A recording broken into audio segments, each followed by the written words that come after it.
हरे भी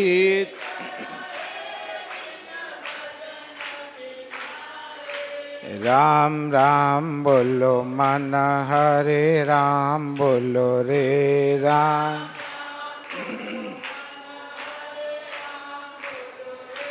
राम राम बोलो मन हरे राम बोलो रे बोल।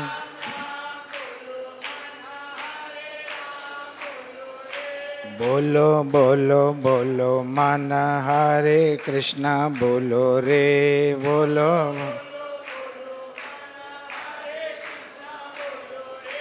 बोलो बोलो बोलो मन हरे कृष्णा बोलो रे बोलो।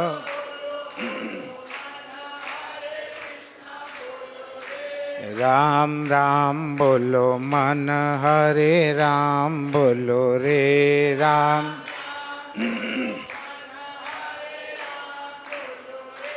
राम राम बोलो मन हरे राम बोलो रे राम।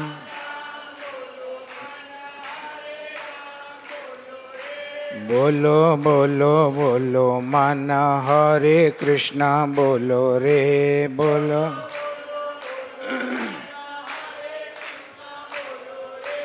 बोलो बोलो बोलो मन हरे कृष्णा बोलो रे बोलो।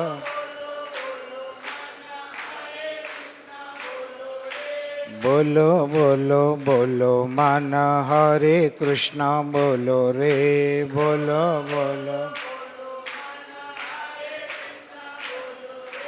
राम राम बोलो मन हरे राम बोलो रे राम।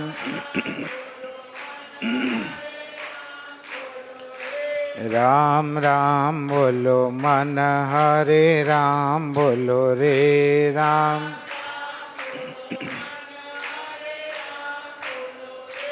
बोलो बोलो बोलो मन हरे कृष्णा बोलो रे बोलो।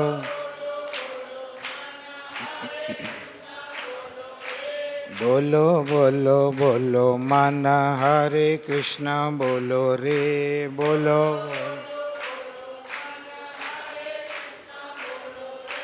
राम राम बोलो मन हरे राम बोलो रे राम। राम राम बोलो मन हरे राम बोलो रे राम राम। बोलो बोलो बोलो कृष्णा हरे कृष्णा बोलो रे बोलो।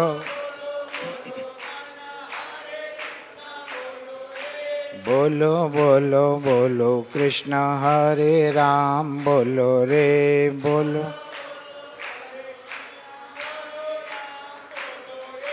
बोलो बोलो बोलो कृष्णा हरे राम बोलो रे बोलो। राम राम बोलो मन हरे राम बोलो रे राम राम। राम राम बोलो मन हरे राम बोलो रे राम राम। बोलो बोलो बोलो कृष्णा हरे राम बोलो रे बोलो बोलो। बोलो बोलो बोलो कृष्णा हरे कृष्णा बोलो रे बोलो। बोलो बोलो बोलो हरे राम राम बोलो रे।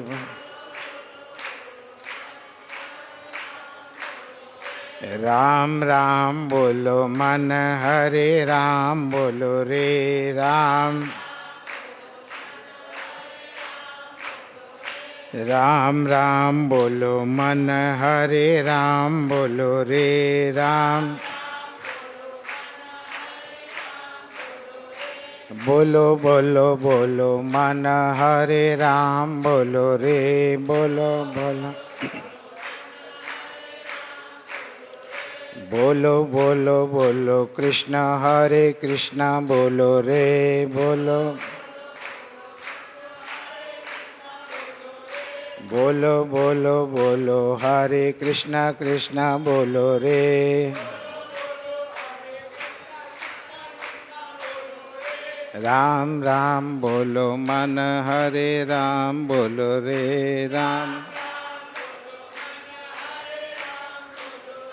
राम राम बोलो मन हरे राम बोलो रे राम राम।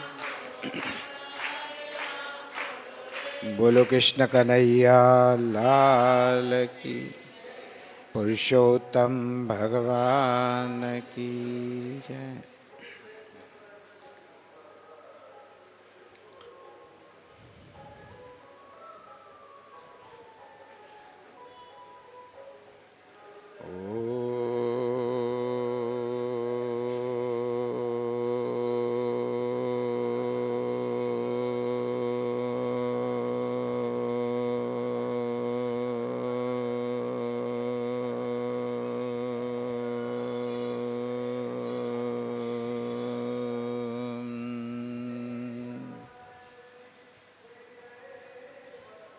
यं ब्रह्मा वरुणेन्द्ररुद्रमरुता स्तुनवन्तदिव्यस्तवैः वेदैः साङ्गपदः क्रमोपनिषदैः गायन्ति यं सामगाः। ध्यानावस्थिततद्गतेन मनसा पश्यन्ति यं योगिनो यशान्तं न विदुषुरासुरगणाः देवाय तस्मै नमः। वंशी विभूषितकरान्नवनीरदाभात् पीताम्बरादयरुणबिम्बफलादरुष्टात् पूरणेन्दुसुन्दरमुखादरविन्दनेत्रात् कृष्णात् परं किमपि तत्त्वमहं न जाने। प्रह्लाद नारद पराशर पुण्डरीक व्यासाम्बरीश शुक शौनक भीष्मदाल्व्यान् रुक्माङ्गदार्जुन वसिष्ठ विभीषणादीन् एतानहं परमभागवतं नमामि। ध्येयं सदा परिभवग्नमभीष्टदोहम् तीर्थास्पदं शिवविरञ्चिनुतं शरण्यम् भृत्यार्तिहं प्रणतपालभवाब्धिपोतं वन्दे महापुरुषते चरणारविन्दम्।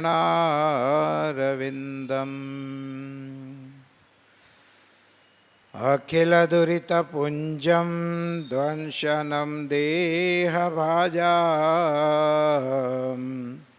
भवजलनिधिपोतं पावनं पावनानां परमपुरुषधामं प्रापकं स्वश्रितानां श्रीरामचरणचरणौ शततं नमामि। मंगलम भगवान विष्णु मङ्गलं गरुडध्वज मङ्गलं पुण्डरीकाक्षो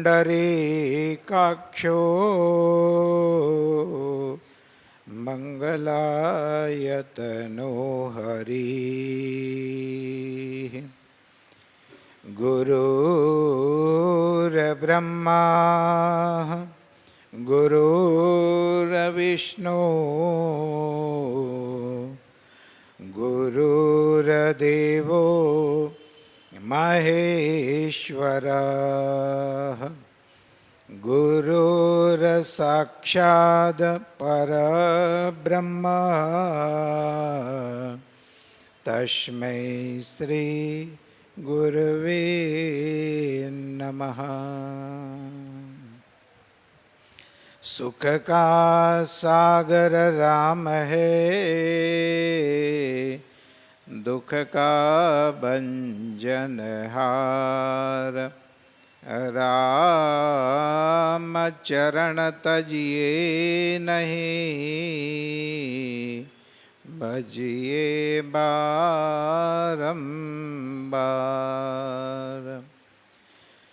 जो सुख चाहे तू सदा,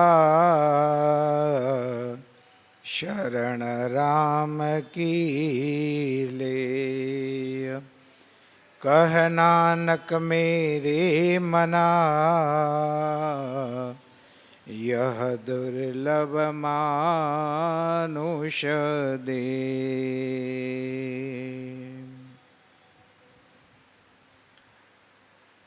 परम श्रद्धालु भक्त वृंद, भगवत अनुरागी धर्म प्रेमी भक्तजनों,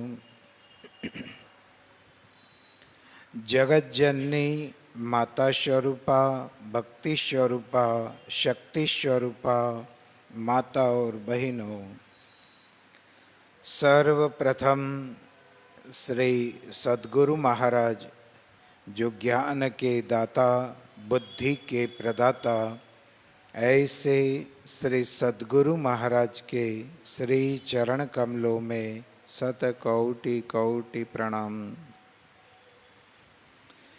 श्री भक्तवांछा कल्पतरु अद्वितीय सर्वज्ञ सर्वशक्तिमान सर्वलोक महेश्वर परम योगेश्वर अचिंत्यानंद गुणगण संपन्न सृष्टि पालनहारी विचित्र लीला विहारी करुणा वरुणालय अनंत कोटि ब्रह्मांड अखिल भुवनाधिपति सर्वेश्वर परमेश्वर जगदीश्वर दयामय सतचितानंद घन परम पिता परमात्मा के पुनीत पावन दिव्य श्री चरण कमलों में श्रद्धा भक्ति प्रीति पुरस्सरः विनया वनत प्रणाम प्रस्तुत करते हुए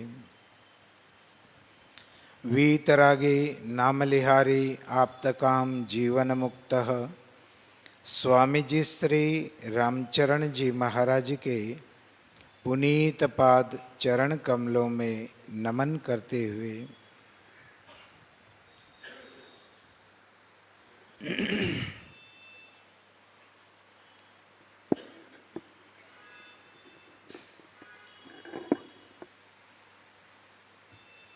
पुण्य पवित्र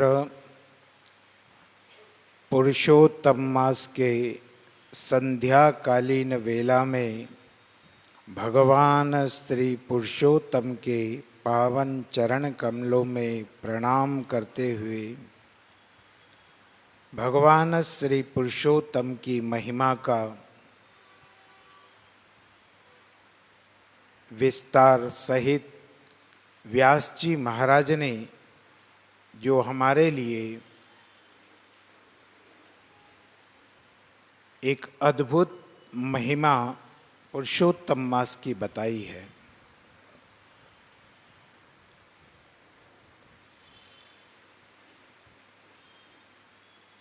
समय इतनी तीव्र गति से चल रहा है कि देखते देखते आज हमें कितने दिन हो गए?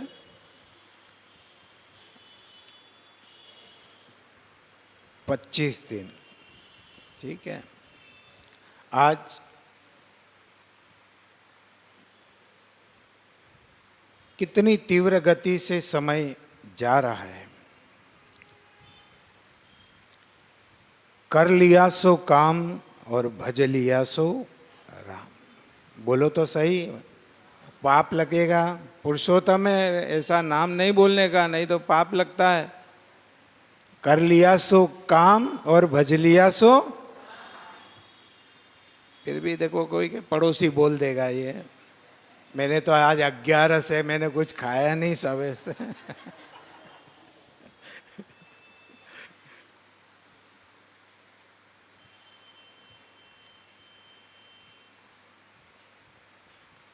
भगवान का नाम, परमात्मा का नाम थोड़े जोर से लेते हैं ना तो कम से कम हमारे एक एक फीट के ऊपर से एक वाइब्रेशन बनता है। तो इतनी इतनी दूर तो कम से कम हमारा जो ओरा होता है वो पवित्र हो जाता है।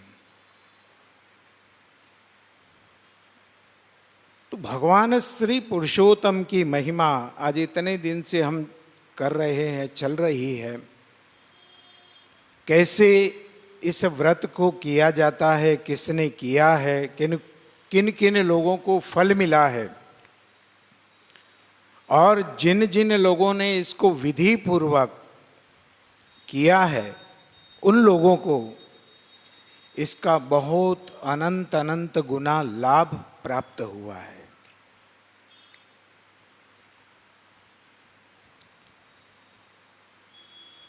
तो यहाँ दृढ़धनवा राजा, रंतीदेव राजा, भगवान रघु, इन तमाम लोगों ने इस पुरुषोत्तम के महत्व को समझा है, जाना है, और पुरुषोत्तम कैसे किया जाए ये भी यहाँ आज के वक्तव्य में कि पुरुषोत्तम कैसे किया जाए। तो आप लोग तो कर रहे हो, आप लोगों को सबको पता है ना, क्योंकि आप कितने वर्षों से पुरुषोत्तम की कथा सुन रहे हो, बहुत नॉलेज है आप लोगों को, बहुत ज्ञान है। देखो मैं एक बहुत छोटा सा साधारण सा व्यक्ति हूँ, इतना दिखावे पे न जाए और अपनी बुद्धि लगाए, तो इतना ज्ञान नहीं है। मैं वास्तविक में रियल में आपको बता रहा हूँ कि इतना अनुभव नहीं है ज़्यादा। में कोई ऐसी कि बहुत मैंने वेद भी पढ़े, मैंने आज तक कभी, सच बोलूं कि या झूठ, मैंने कभी रामचरितमानस पूरी पढ़ी नहीं, आज तक कभी नहीं पढ़ी, न कभी। हाँ, गीता का पाठ जरूर किया है कि केवल श्लोक श्लोक का, हमारे यहाँ भागवत के बाद में शांति पाठ में वो होता है, तो क्या पर उसको ज़्यादा कुछ कुछ श्लोकों को थोड़ा अध्ययन किया होगा। वो हमारे गुरुजी ने याद कराए थे, बस पूरी याद करना है, बस गीता को याद करना है। तो मैं ज़्यादा संस्कृत के इन महावाक्यों में, मैं शुरू से आपको बताया कि अपने को इन कथाओं में बहुत इंटरेस्ट कम है, बजाज जी भी गवाह है। अपने को क्या, उस समय भी हम भजन गाते थे। जब राम स्नेही संप्रदाय में कोई भजन नहीं गाता था तब मैं गाता था हारमोनियम और अच्छे से। ये तो सब अभी बाद में चले सब धमाधम, नहीं तो फर्स्ट में ही था और मैं ही गाता था।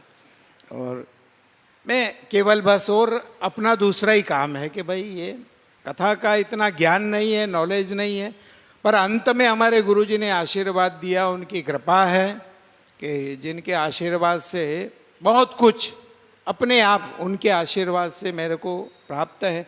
मैंने अभी तक कभी पूरी भागवत को पढ़ा ही नहीं है, मैंने जो सुना है गुरुजी से बस वही मैं बोलता हूँ, और बहुत सारी मैंने पढ़ी नहीं है कभी भी। और न मैं रखता हूँ, मेरे को न पढ़ने का इतना वो शौक है कि कोई किताबें रखते होंगे कई लोग कि हम चातुर्मास करें। अपने को कभी पढ़ने का भी काम बहुत, जो साधारण लोग हैं तो पढ़ने की ज़रूरत ही नहीं, जो आ जाए। अपन क्या करते हैं, मैंने कभी आज तक नहीं कहा कि हम कथा करते हैं। अपन क्या करते हैं, क्या करते हैं, चर्चा करते हैं। चर्चा हमेशा कभी ख़त्म नहीं होती है। तो बात करने में तो क्या, किसी से भी करो, किसी भी विषय को कर लो, है? कुछ भी हम विषय उठा करके उसके ऊपर चर्चा कर ली, ये भगवत चर्चा है, भगवान की चर्चा करना। अब कैसे करना है?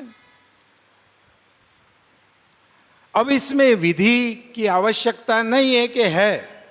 अब ये तो आप लोगों ने इतने बरस से सुन रहे हो, आप कहते कि हमने तो बहुत अधिक मास सुने। हाँ, हमने तो, मेरे को पता है आज ये है, आज ये है, आज ये करना है, ये है ये तो।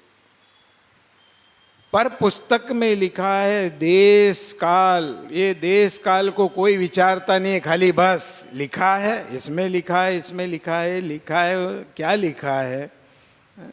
गूगल भी सर्च करोगे ना तो वो अंत में लिख देगा कि फिर भी किसी विद्वान को पूछ लेना, मेरे को नहीं पता है। पढ़ना आप गूगल खोल करके।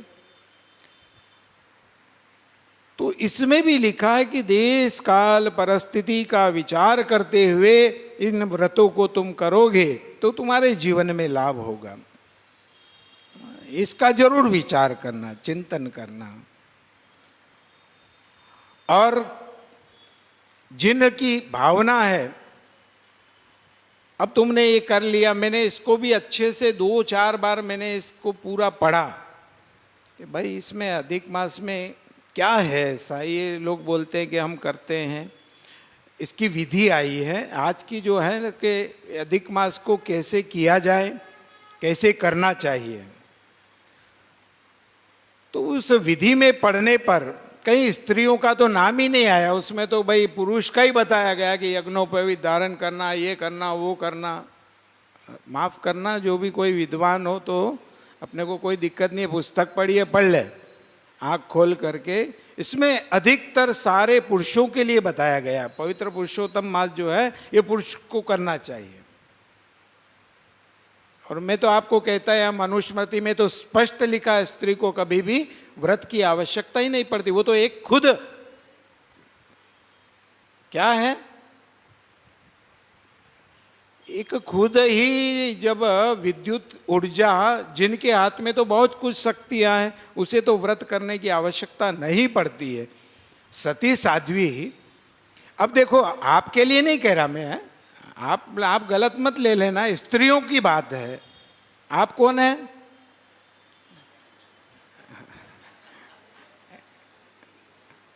अब ये आप विचार करना, मैं नहीं बता। वो स्त्रियां जिन्हें हम लक्ष्मी नारायण कहते कि लक्ष्मी है, क्या कहता है हमारे आदमी आए तो ये मेरी लक्ष्मी है, और तेरी लक्ष्मी तो ऐसे घूम रही है, हमारी लक्ष्मी तो। अच्छा, लक्ष्मी को आदमी कहाँ रखता है? छुपा करके रखता है कि दिखा करके रखता है? ईमानदारी से बोलो। बोलो बोलो, डरो मत। बैंक में एफडी होगी तो कोई डरना नहीं, तिजोरी में पड़ा है तो हमें क्या लेना देना, कुछ मतलब नहीं है, तुम्हारा तुम्हारे पास रहेगा। अब बताओ, उसको दिखा करके रखते हो कि छुपा करके रखते हो?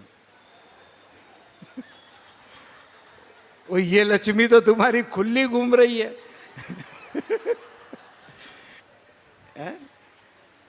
हमारी मर्यादा कहाँ जा रही है, जरा इस पर तो विचार करो। अधिक मास को रो रहे हो कि हम ये खाएंगे ना, मग खाएंगे ना, ये खाएंगे। पहले अपने ऊपर देखो कि हम क्या कर रहे हैं। जिन मंदिर के अंदर हम जाते हैं, हमारी संस्कृति को हम ख्याल करें। सिर ढक करके भगवान को प्रणाम किया जाता है, गुरु को प्रणाम किया जाता है, संत को प्रणाम किया जाता है। ये मर्यादा है हमारी। अब खुले सिर रहेगा तो, खुले सिर तो भोजन भी नहीं बनाना चाहिए, लिखा है? खुले सिर। वो एक दिन है, भोजन करते करते पति और पत्नी और सब बैठे हुए थे, पति ने भोजन किया तो भोजन करने के बाद में उसने कहा कि लगता है आज तुम्हारी माँ ने भोजन बनाया है। उसने कहा तुम्हें कैसे पता चला? बोले रोज तो काला बाल निकलता, आज सफेद निकला।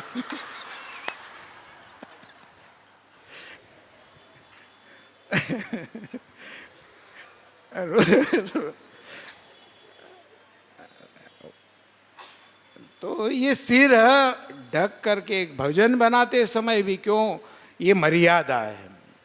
आप अन्यथा न ले, परंतु हम ये दुनिया भर की दूसरी विचारों में कि ये नहीं खाना, ये नहीं खाना, पहले ये तो देखो कि उसको कैसे बनाना है, हम उसे कैसे बना रहे हैं। भगवान को भोग लगाना है तो हम उसके लिए क्या तैयारी कर रहे हैं, क्या पवित्रता है हमारी, उस पवित्रता से हम उसे बना रहे हैं।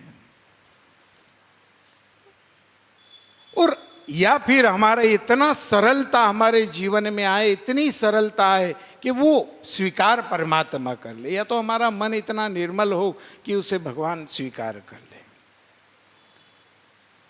और जहां तुम ये प्रपंच लगा करके ये ऐसा नहीं, ऐसा ऐसा नहीं, ऐसा नहीं करना चाहिए, ऐसा होना चाहिए, ऐसा नहीं होना चाहिए, ये एक तरफ हम ये कहें कि साहब सदगुरु ने सब छुड़ा दिया, भरम करम का तूतड़ा सदगुरु दिया, फिर वहां तुम भरम करम तो लगा रहे हो, ऐसे नहीं करना, ऐसे करना, इस व्रत को ऐसे किया जाता है, हमने तो ऐसे सुना, ऐसा है।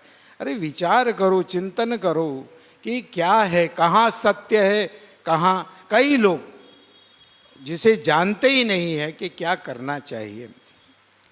तो यहाँ अधिक का बताया गया कि ये बहुत पवित्र है और इसको किया जाए, वो अपनी शारीरिक क्षमता के अनुरूप किया जाए कि हम में कितना बल है, कितनी शक्ति है, और उस शक्ति के अनुरूप। अब उस समय तो कई लोगों ने निराहार रहकर महीने महीने भर तक कुछ खाया पिया नहीं, और उन्होंने उस व्रत को किया, भगवान की कृपा हुई। और इसमें लिखा है कि घृत पान करके, घी को पी करके हम इस, अब बोलो 1 महीने तक घी रोज कौन पिए?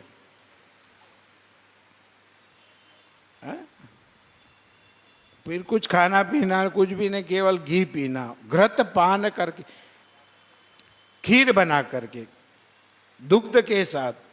ये एक वस्तु से, कोई भी एक वस्तु से किया गया अधिक मास हमको फल प्रदान करता है। क्या कहा है? एक वस्तु को धारण करके, यानी कि मग खाए न रोटली भी खाए, खिचड़ी भी खाए, ये भी खाए, नहीं, कोई भी एक वस्तु लेकर के उस वस्तु से ही हमें करना, ये इसका सिद्धांत है पुरुषोत्तम का। और इसमें बहुत सारी ऐसी वस्तुएं बताई गई है कि भाई इसको हम कैसे किया जाए। अब देखो, अब इतने दिन तो हो गए, परंतु इसका बड़ा विशेष अनुग्रह होता है। 1 महीने तक का जो भगवान के लिए हम कैसे उनकी आराधना कर सकते हैं, उनकी पूजा हम कर सकते हैं, कैसे पाठ किया जाए, कैसे व्रत रखा जाए, और जिस व्रत को किस किस दिन किस प्रकार से व्रत किया जाता है, बहुत सारी इसमें विधि विधान बताया गया है। और अगर हम विधि विधान से इसको करने जाएंगे तो हमारे जीवन में कोई ना कोई त्रुटि तो होगी सही। कितना भी हम प्रयास करेंगे तो अंत में हमें वही भगवान से कहना पड़ेगा, भगवान की क्षमा करना, ना हम जाना भी, पूजा हम नहीं जानते, पाठ नहीं जानते हैं, परंतु क्षमा भगवान से हम मांगते हैं। तो बहुत सारी विधि विधान इसमें दिया है, परंतु सबसे भगवान कहते हैं कि निश्चल होकर के, निष्कपट होकर के अगर मेरे स्मरण करता है, इसमें न वो पूजा कर पाए, न विधि कर पाए, न कोई अन्य प्रकार का साधन कर पाए, और निष्कपट होकर के वह करता है, तो मैं उसके ऊपर कृपा करता हूँ।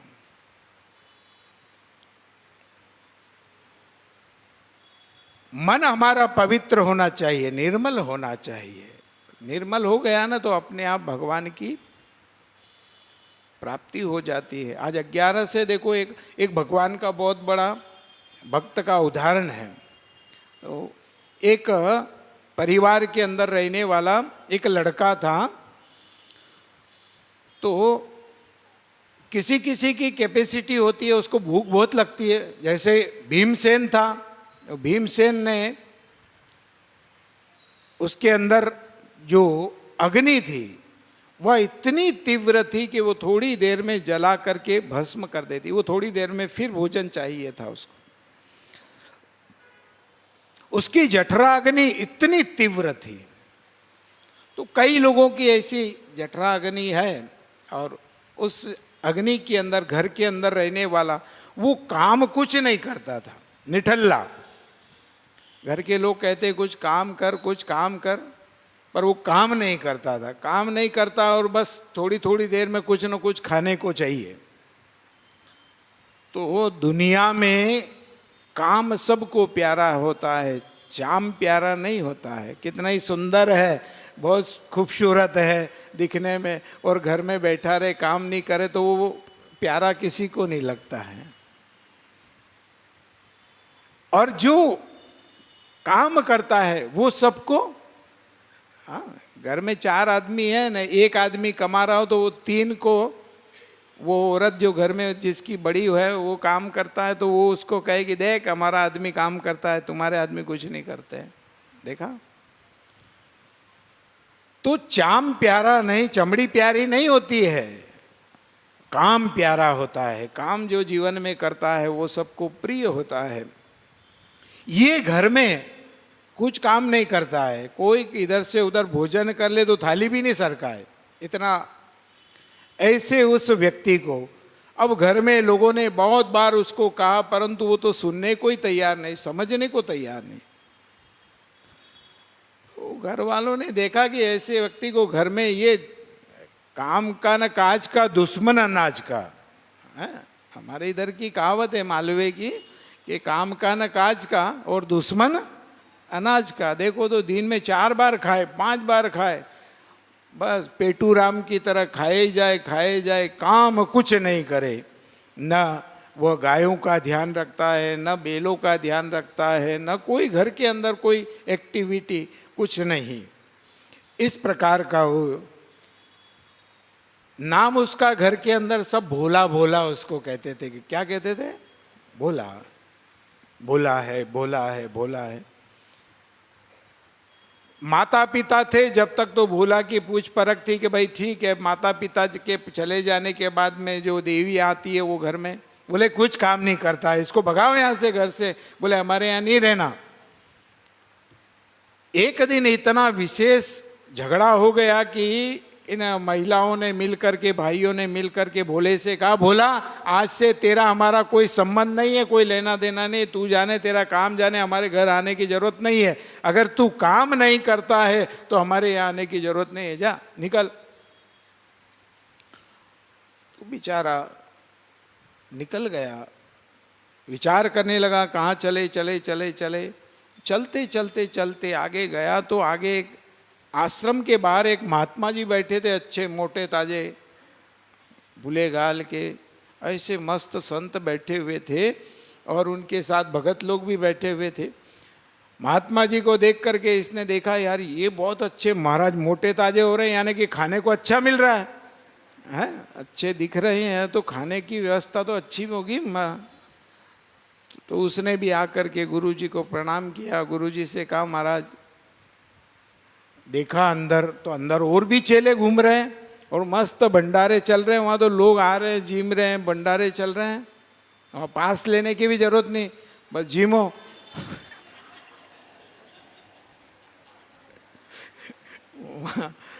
हाँ, वहाँ लंगर चल रहे हैं, भंडारे चल रहे हैं, बड़े बड़े दातारी दुनिया के अंदर, बड़े बड़े संसार के अंदर बैठे हुए तो लोग वहाँ भंडारे चला रहे हैं, वो झीम रहे हैं। इसने देखा यार ये तो बहुत अच्छी व्यवस्था है। उसने भी गुरुजी के प्रणाम करके कहा, गुरुजी मैं भी यहीं आश्रम में रह जाऊं। हाँ, गुरुजी ने कहा रो कोई दिक्कत नहीं, हमें कहाँ फर्क पड़ेगा, बस आश्रम की भाई पंगत और संगत, संगत में भी यानी कि भजन कीर्तन होता है तो उसमें बैठना, ये संगत ही है। और पंगत, तो उसने कहा महाराज पंगत कितनी बार? बोले तेरी मर्जी हो जितनी बार करना, 2 बार 4 बार, जब तेरे जय इच्छा हो तब पंगत कर लेना। वो ठीक है, रख लिया। अब ये यहाँ रहता है, आरती में, पूजा में, भजन कीर्तन में बैठा रहता है, बहुत आनंद ले रहा है। वो करते करते 11 आ गई। तो 11 तो वैष्णव लोगों के घर पर तो रात को ही भोजन का सारे काम टाम टिमड़ बंद करके किचन को ताला लगा देते हैं। तो उस दिन चेला उठा, उठ करके आरती वारती, सुबह मंगला आरती हो गई। फिर उसने देखा कि आज तो रसोड़े की तरफ सब सुनसान है, आज तो कुछ, आज हॉल हॉल भी नहीं है, आज बाड़े, क्या बात है। उसने देखा कि क्या बात है आज। उसने गुरुजी से पूछा, गुरुजी आज क्या है।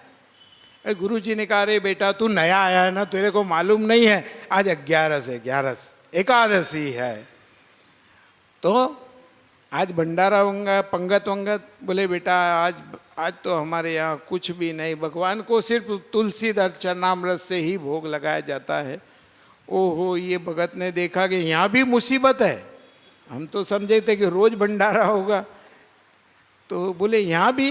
बोले हाँ, ये वैष्णव है, हम और वैष्णव के यहाँ पर 15 दिन में 1 दिन इस शरीर को विश्राम देना है, ताकि हमारा शरीर अच्छा रहे, स्वस्थ रहे, तंदुरुस्त रहे। इसके लिए 1 दिन 15 दिन में।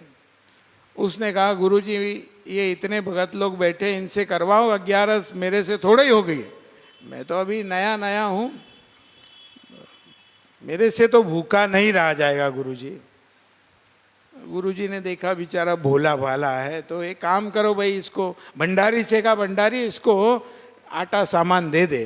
तो ये देख बेटा, आटा सामान ले जा रहा है ना, तो दूर नदी किनारे जाना और चुपचाप बना करके और भगवान को भोग लगाना और फिर खा लेना। बोला, बेचारा ले करके गया। वो सब जा करके उसने नदी किनारे जा करके सुंदर सारी तैयारी करी, भोजन वोजन बनाया। अब उसने कहा था कि गुरुजी ने कहा था कि भगवान को भोग लगाना।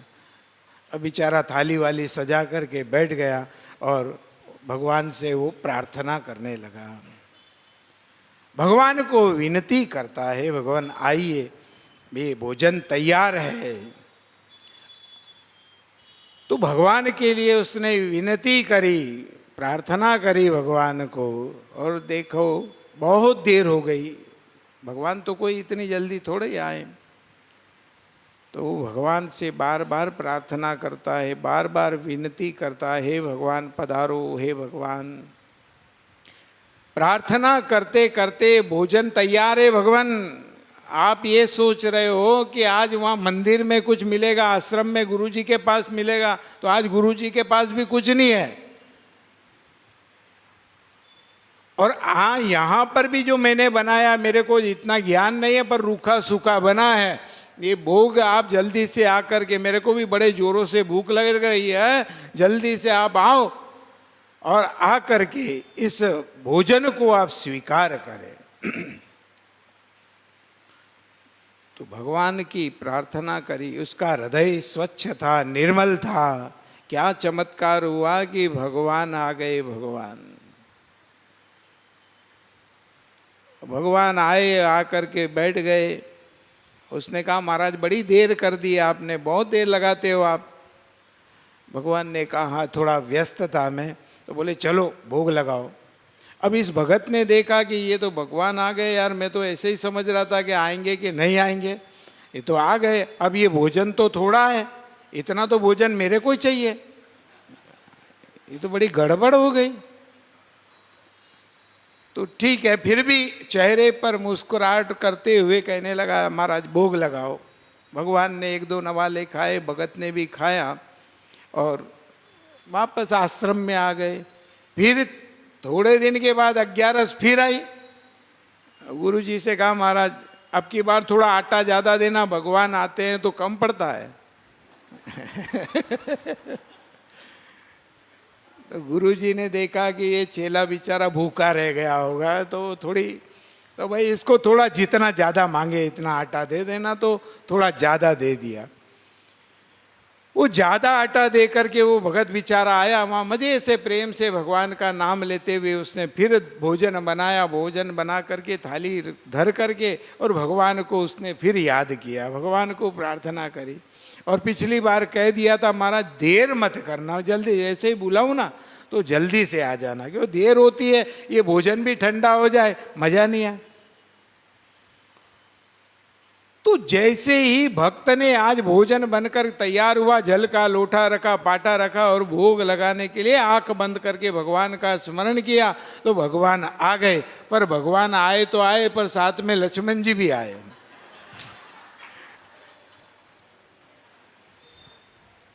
वो लक्ष्मण जी आए तो इसने देखा कि यार ये तो गड़बड़ हो गई। ये तो फिर भगवान आए, आकर के उसने बड़ा प्रणाम करते हुए, आइए आइए विराजिए विराजिए। भगवान से पूछा, महाराज ये? बोले ये हमारे भ्राता भाई है हमारे। मन में तो बड़ा विचार करे कि ये भाई लग तो नहीं रहा है, सगा भाई है, क्योंकि वो लक्ष्मण जी तो साहब रुद्र अवतार है, शेष नारायण अवतार है, तो थोड़े अलग दिखते। फिर भगत ने कहा ठीक है, अब ये भी आ गए, अब लगता तो नहीं कि अपने को कुछ मिलेगा, ये दो जने तो यही खा जाएंगे, अपने को इसमें तो मिलना कम ही है। चलो ठीक है, आए हैं तो कुछ भी। तो तीनों ने मिल करके भोजन किया बड़े प्रेम से, भाव से। भगवान से वो कहने लगा, महाराज बता जाओ कि अगली बार कितने जने आओगे, पहले से हाँ मेरे को पता चले ना कि गड़बड़ हो जाए। भगवान मुस्कुराते हुए अंतर ध्यान होकर के चले गए। अब ये भगत फिर यहाँ आया। यहाँ आने के बाद फिर वही 15 दिन में, ये तो आना ही है 11। उसने फिर कहा भगत ने गुरुजी से, गुरुजी पिछली बार भी कम पड़ गया था, वो तो अब की बार दो दो आते हैं भगवान, एक भगवान नहीं आए, एक आए तो ठीक है चले, अब ये तो दो दो भगवान आते हैं। गुरुजी ने विचार किया कि ये बेचारा भूखा रहता होगा, या 3-3 4-4 बार भोजन करता है भंडारे में, तो हो सकता है, तो भाई इसको ज़्यादा, बोले जितना चाहिए इसको दे दे। हाँ उसने कहा थोड़ा ज़्यादा दो, वहाँ तो 3-4 भगवान आते हैं। उसने देखा कि अब की बार और कोई आ जाए, गड़बड़ हो जाए, तो उसने अब की बार भी फिर भोजन बनाया। बना करके उसने भगवान को भोग लगाने के लिए तैयारी करी। वो तैयारी करते ही साहब अब की बार तो राम लक्ष्मण के साथ में देवी जी भी आ गई, जानकी मैया भी आ गई। ओहो, ये भगत ने देखा कि यार ये तो आज फिर 3 आए, ये कैसे भगवान है, ये तो बढ़ते ही जा रहे हैं इनका परिवार, तो बुलाते एक को आते 3 है। पर उस दिन भी जैसे तैसे करके 11 को निपटा करके फिर जाकर के गुरुजी से अगली एकादशी पे कहा, महाराज कोई भरोसा नहीं, भगवान तो बहुत सारे आते हैं, मेरे को इतने आटा नहीं चाहिए, मेरे को तो 1 कुंटल आटा चाहिए। बोले इतना? तो गुरुजी ने मन में विचार किया कि ये इतना आटे का क्या करेगा, कहीं ये आटा बेचता तो नहीं है, आटा सामान घी ये बेच दे, दाल बेच दे। चलो आज देखते हैं कि ये चेला ये इसका करता क्या है सामग्री का। तो लेकर के भगत आया। अब भगत के मन में विचार आया कि यार आज अपन एक काम करते हैं, आज अपन भोजन नहीं बनाए, पहले बुला ले भगवान को, पता चले कितनी है लिस्ट में, तो उस हिसाब से फिर बनाएंगे। तो आज तो भगत आंख बंद करके बैठ गया और भगवान को बुलाने लगा कि आइए सीताराम पधारिए, मेरे राम जी पधारिए। अब साहब भगवान आए तो आए, चारों भैया आए साथ में, राम लक्ष्मण जानकी और माँ सीता भी आई। आए तो आए, साथ में हनुमान जी भी आए। अब ये बंदा आंख बंद करके बैठा हुआ देख रहा है। इसने देखा और देख करके कहा कि ओहो, आज तो भगवान ने आकर के कहा, भगत कहाँ है, भोजन वोजन तो कुछ है नहीं, और तू कह रहा है कि पधारिए भोग लगाइए, तो काय का भोग लगाए। बोले मेरे को पता था गड़बड़ जरूर होगी, देखो मैं 1 को बुलाता था तो 2 आते थे, 2 को बुलाए तो 3 आए, अब देखो आज तो तुम्हारी गिनती का ही ठिकाना नहीं है।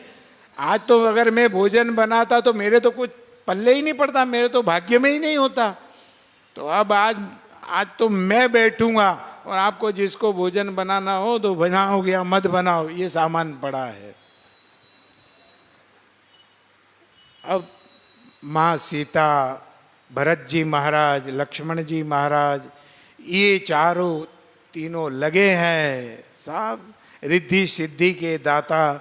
माँ भगवती जहाँ पर है चूल्हा जलाती है। हनुमान जी बर्तन साफ करते हैं अपनी पूंछ से, बर्तन साफ सफाई करते हैं, जल भर करके लाते हैं, भोजन बन रहा है। और जहाँ अष्ट सिद्धियाँ नवनिधियाँ सब धीरे धीरे धीरे धीरे धीरे कई साधु संत कई वहाँ पर आ गए। भगत तो बैठ गए आंख बंद करके, फिर भगत कभी कभी बीच में आंख खोल के भी देखे और उसने देखा कि आज तो बहुत सारी भीड़ आ गई है।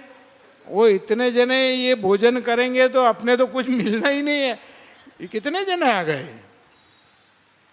वाह साहब, उधर गुरुजी वहां से देख रहे हैं, चेला बैठा हुआ है कुछ करता नहीं है, और इधर माँ अन्नपूर्णा भगवती भोजन बनाती है और पंगत लगी है साहब। पंगत में हनुमान जी महाराज, लक्ष्मण जी महाराज, राम, भरत, शत्रुघ्न सब परोसगारी करते हैं। बड़े बड़े ऋषि मुनि सब भोजन कर रहे हैं, सबको परोसगारी की जा रही है। और इतने में गुरुजी आ गए। गुरुजी ने आया तो चेले ने देखा, भोले ने कि अरे गुरुजी भी आ गए। उसने झट गुरुजी को प्रणाम किया। गुरुजी से कहा गुरुजी देखो भगवान। अब गुरुजी को तो दिखाई नहीं दे। उन्होंने कहा कहाँ है? बोले ये दिख नहीं रहे आप, ये रहे भगवान। ये देखो इतने संत लोग भोजन कर रहे हैं, ये परोसगारी हो रही है। गुरुजी कहे कि कहाँ है? अरे भगवान ये क्या रहे सामने? भगवान ने कहा भाई, बोला तेरा दिल साफ है, तेरा हृदय बिल्कुल स्वच्छ है, पवित्र है, हम तेरे गुरुजी को नहीं दिखेंगे। बोले ऐसा क्यों? मेरे गुरुजी को आप क्यों नहीं दिखाई दे रहे हैं? जिन्होंने मुझे बताया कि भगवान को भोग लगाना चाहिए, जिनकी कृपा से मैं ये जान पाया, अब आप कह रहे कि मेरे गुरुजी को दिखाई नहीं दूंगा। तो भोला रोने लगा, भगवान से विनती करने लगा, नहीं आप मेरे गुरुजी को भी दर्शन दो, मेरे गुरुजी के ऊपर कृपा करो। भोला की विनती से अपने गुरु को दर्शन हुए। भगवान कहते हैं कि मैं जिसका हृदय स्वच्छ है, पवित्र है, निर्मल है, उसी के ऊपर मेरी कृपा होती है, मैं उसी के ऊपर आशीर्वाद देता हूँ। उसमें अब ये आवश्यकता नहीं है कि ज़्यादा ज्ञान की आवश्यकता नहीं है, ज़्यादा जहाँ पर बहुत लंबी चौड़ी विधि विधान की आवश्यकता नहीं है। सरलता में भगवान की कृपा किस पर होती है? निर्मल मन जन सो मोहि पावा, और मोहि कपट छल छिद्र न बा। बहुत लंबे चौड़े 56 भोग लगाए, खूब गड़ू घंटियाँ बजाए, ये बजाए, और उस पर भगवान प्रसन्न नहीं होते हैं, उसके ऊपर भगवान रीझते नहीं है। जिसका हृदय स्वच्छ है, पवित्र है, निर्मल है, और उसी के ऊपर भगवान की कृपा होती है। तो ज्यादा हम विधि विधान के चक्कर में पड़ जाएंगे ना, तो फिर अगर जरा सी भी भूल होती है तो हम उस पर के ये ऐसा नहीं करना चाहिए, ऐसा करना चाहिए, ऐसा नहीं करना चाहिए, ऐसा करना चाहिए, इसी में उलझ करके हम समाप्त हो जाएंगे। इसलिए सरलता में जो हम कर रहे हैं करते रहे बस, ज्यादा आवश्यकता नहीं है। वो एक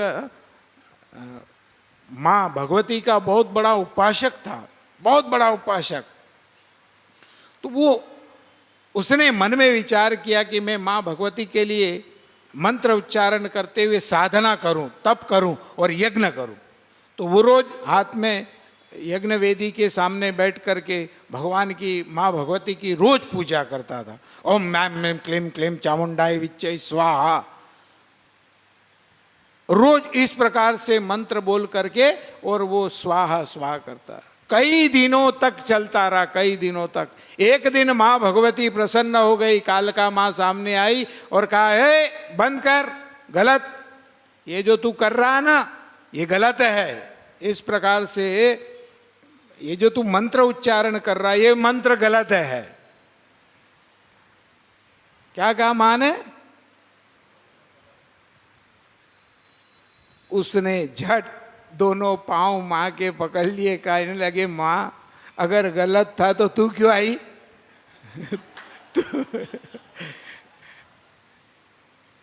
तू क्यों आई? अब गलत हो के चाहे सही हो, तू तो आ गई ना। मैं अगर सही बोलता और तू नहीं आती तो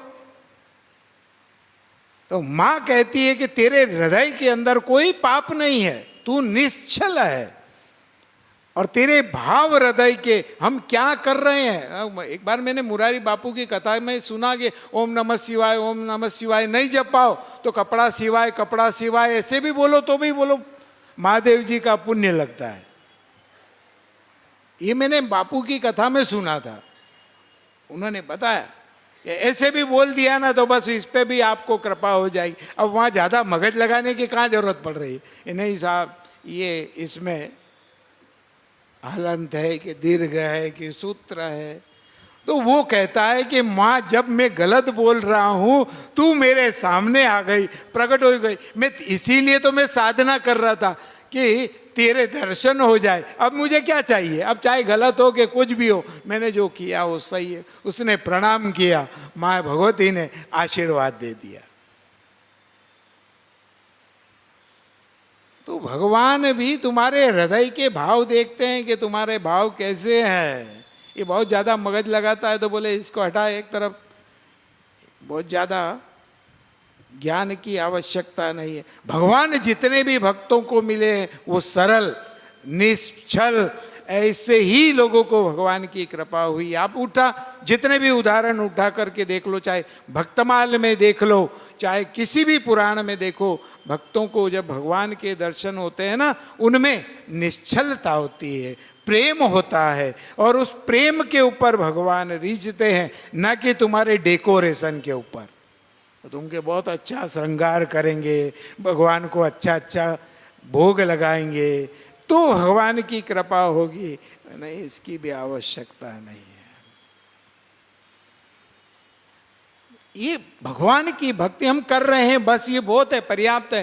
कैसे करें इसकी आवश्यकता भी, और अगर करना ही है तो फिर किसी सदगुरु के पास बैठ करके, अच्छे जानकार के बैठ करके, और उससे ये वो विधि हम जान करके कि भाई इसको करना चाहिए। पर इसमें कहीं ऐसा लिखा नहीं कि किस प्रकार से करना चाहिए। ये बहुत सारे इसमें बताए, कोई भी एक वस्तु पकड़ लो और उस वस्तु को ले करके और पवित्रता से भगवान का स्मरण करते हुए, मौन धारण करके, कोई व्यर्थ का वार्तालाप नहीं करें, और इस व्रत को हम करते हैं तो भगवान की कृपा हमारे जीवन पर होती है। भगवान के आशीर्वाद पुरुषोत्तम के हमारे परिवार के ऊपर, पुरुषोत्तम की पावन कृपा हमारे जीवन पर बनी रहती है। घर में सुख, समृद्धि, आनंद, ऐश्वर्य सब कुछ प्राप्त होता है। तो ये हम 1 महीने तक घर के अंदर अखंड दीपक जला करके भी भगवान की पूजा कर सकते हैं। और नहीं तो आज एकादशी के दिन भी पंचमुखी 5 बत्ती वाली 5 दिशाओं के अंदर दीप जला करके, वो अखंड दिन भर जला करके भगवान की हम पूजा, आराधना, प्रार्थना, जिसके कारण से हमारे घर के अंदर की सारी विघ्न बाधाएं, जो भी हमारे यहाँ ऐसी कोई बुरी दृष्टि हमारे घर के ऊपर हो तो वो भी उस पंच दीपक से वो भी निकल जाती है। उसको लगा देने पर सारे दोष घर के समाप्त हो जाते हैं और भगवान की कृपा हमारे जीवन पर हो जाती है। तो सरलता, जीवन में सरल बनने का प्रयास करो, सरल, और सरलता में भगवान की कृपा होती है। सरल, ज़्यादा विधि निषेध इनको जानने पर, देखा ना गोपियों का और भगवान कृष्ण का उदाहरण आता है। जो बड़े बड़े ब्राह्मण बहुत कर्मकांडी विद्वान थे, और भगवान जब आए और ग्वालों से कहा कि कहो कि भगवान आए हैं, भूखे हैं, तो उन ब्राह्मणों ने कहा कौन भगवान, हम नहीं जानते। अपमान किया, ग्वालों को भगा दिया। ग्वालों ने कहा महाराज कहाँ भेज दिया उन लोगों के पास में। भगवान ने कहा अब की बार जाओ, उन ब्राह्मणियों के पास जाना और उन ब्राह्मणियों से जाकर के कहना कि भगवान आए, उनको भूख लगी है। तो ये ग्वाल ब्राह्मणियों के पास गए और ब्राह्मणियों से कहा कि भगवान आए हैं तुम्हारे इस वन में और भगवान भूखे हैं। तो उन गोपियों ने सुंदर सुंदर थाल भगवान के लिए तैयार करके दौड़ करके भगवान के लिए वो गई है और भगवान को भोजन करा करके भगवान ने उन्हें आशीर्वाद दिया और ब्रह्म ज्ञान का आशीर्वाद आपने प्रदान किया तो उनका दिव्य तेज बढ़ गया। और उस तेज को लेकर के गोपियां जब आई है वापस तो ब्राह्मणों ने देखा कि इतना तो हमारा भी ब्रह्म तेज नहीं है जितना इन स्त्रियों का पावर नजर आ रहा है। तब ब्राह्मणों ने शर्मिंदा हो गए, नतमस्तक हो गए, कहा कि देखो जो ब्रह्म आया हुआ था, भगवान आए हुए थे, उसे हम अभिमान में कर्म कांड में कि हम यज्ञ में दीक्षित हैं, हम यज्ञ में से खड़े नहीं हो सकते। भगवान ने जब हमें बुलाया था तो सब छोड़ करके पहले जाना था तो भगवान का ये ज्ञान हमें भी प्राप्त हो जाता। जो ऊर्जा आज हमारी पत्नियां लेकर के आई है वो ऊर्जा हमें प्राप्त होती थी। तो भगवान सरलतम, जो वो स्त्रियां पढ़ी लिखी नहीं थी, उनमें कोई अनुभव नहीं था, कोई ज्ञान नहीं था, परंतु भगवान की कृपा उनके ऊपर हुई और वो ब्रह्म ज्ञान से उनका जीवन परिपक्व हुआ। ऐसी भगवान की कृपा उनके जीवन पर हुई।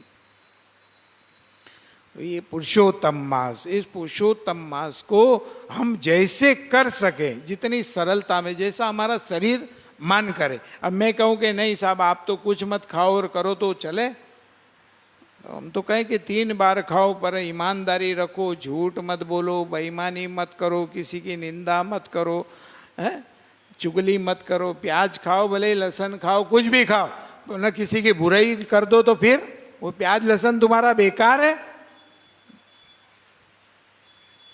उससे क्या छोड़ दिया तो क्या हो गया? तुमने कभी निंदा छोड़ी, बुराई छोड़ी, किसी की चुगली छोड़ी? ये छोड़ो ना, त्यागना ही है तो सबसे बड़ा जीवन का त्याग है कि हम किसी की निंदा नहीं करेंगे, हम किसी की बुराई नहीं करेंगे। ये सबसे बड़ा त्याग है, ये त्याग है। बस ये करते हुए हम भगवान के स्मरण करते हुए, परमात्मा के नाम से चिंतन करते हुए इस व्रत को करते हैं, दान पुण्य धर्म करते हैं, तो हमारा जीवन आनंदमय बनता है, सुखमय बनता है। तो समय भी हो गया है, तो अब हम कल पुनः सुंदर भगवान की, और भी इसमें बहुत सारी विधि निषेध और क्यों क्या कुछ कुछ बताया है।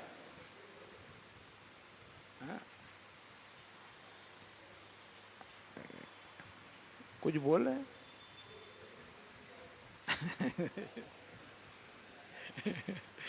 हाँ देखो, तो आइए आज कथा को कल कल देखेंगे, शुरू करेंगे, हो गया है ना। तो आइए कथा को विश्राम दे करके हम कल पुनः जिस प्रकार से पुरुषोत्तम मास को और भी कई तरीके से किया जाता है और कितना फल है, जहाँ दृढ़धनवा राजा को भी व्यास जी ने बताया, भगवान ने पांडवों को बताया, भगवान श्री ने नारद जी महाराज को बताया, वो सुंदर पावन वृत्तांत अगले अध्याय में कल आप लोगों को विस्तार से बताएंगे। और दान आज का तो आपको पता ही शंख का था, अब कल जहाँ पर घंटी, वो भगवान को गरुड़ घंटी आती है ना, वो गरुड़ घंटी के दान का महत्व है।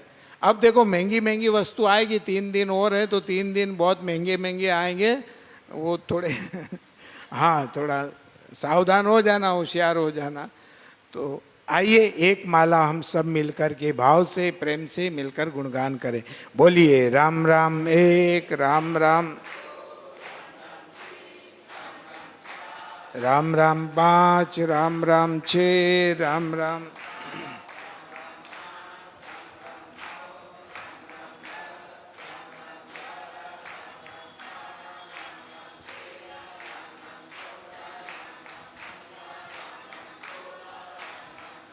राम राम 18, राम राम 19, राम राम 20, राम राम 21, राम राम 22, राम राम 23, राम राम 24, राम राम 25, राम राम 26,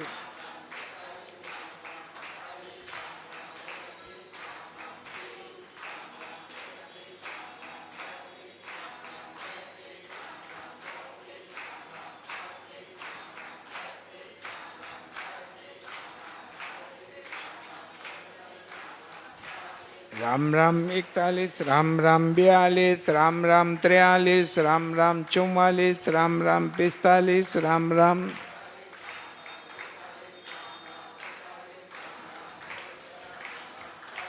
राम राम 51, राम राम 52, राम राम 53, राम राम 54, राम राम 55, राम राम 56, राम राम 57, राम राम 58, राम राम 59, राम राम 60, राम राम 61, राम राम 64, राम राम 65, राम राम 66, राम राम 67, राम राम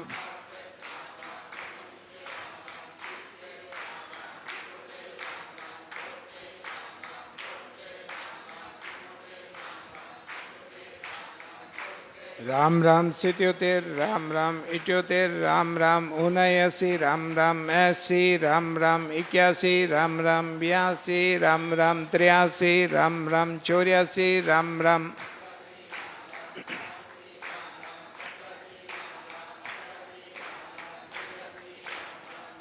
राम राम 91, राम राम 92, राम राम 93, राम राम 94, राम राम 95, राम राम 96, राम राम